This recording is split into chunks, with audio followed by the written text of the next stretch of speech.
Kaya pala kahit kailan, hindi kami nananalo ni tatay sa family day, fun games. Bakit? Kasi naman, ang laging magka-partner sa games ay father and son, mother and daughter. Paano naman kami mananalo?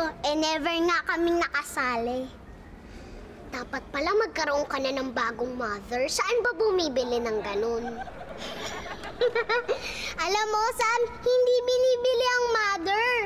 Paano ngayon yan? Paano kayo makakasali? Kung buhay lang sana ang nanay ko.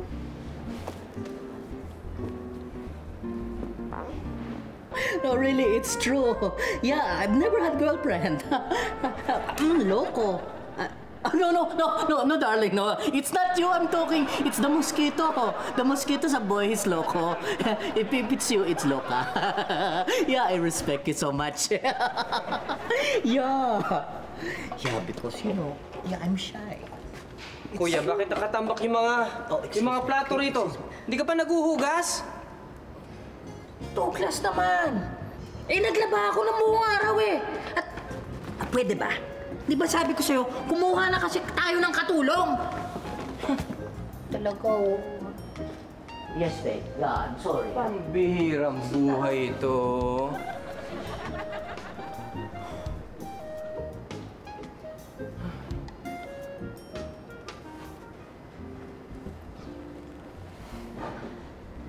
Jonah, sana naman maunawaan mo ako.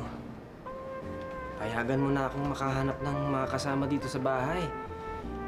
Yung mga bata, kailangang merong mag-alaga sa kanila, tumiin sa pangangailangan nila. Sana naman payagan mo na ako.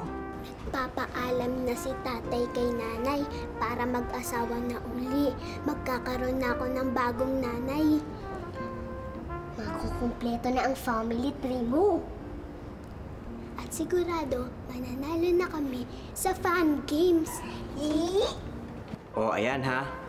Silence means yes. So, ibig sabihin, pumapayag ka na. Alam ko naman, maintindihan mo ko eh. Sige.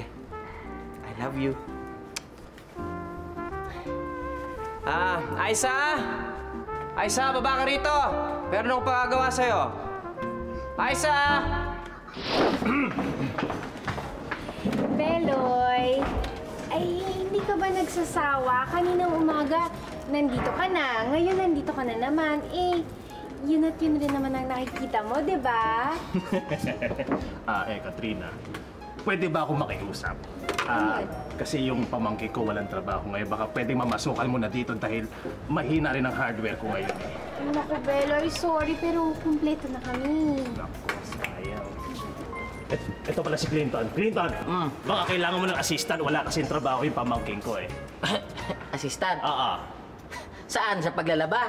Mabuti pa siguro kung yung pamangkin mo, maid. Tatanggapin namin kung ganon. Okay, maid. Kailangan mo na. Dina! Eto, Dina. Hindi, Beloy. Pinapaliwanag ko lang na wala kang trabaho si Dina. Kakausapin ko muna si Douglas. Huwag ka namang explain. Hindi ko alam kung saan kukunin yung pang-sweldo. Dina! Ay, siya ba? Hi! Dina, gusto mo bang maging katulong ni Clinton? Katulong? Ay, no, Dina. Hindi bagay sa kanya maging maid. Alam mo,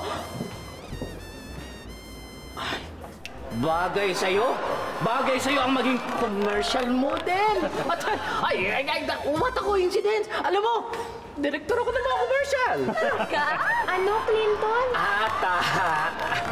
At ang kapatid ko, producer, pwede kitang i-apply doon. Clinton! Ang tagal na natin magkakapit bahay eh. Nalaman ko palang producer at director pala kayo. Ay, oo, secret kasi. Mabuti pa siguro, Iha. Bibigyan kita ng tips para tanggap ka kaagad, ha? Halika na. Sige. Alam mo, simple lang.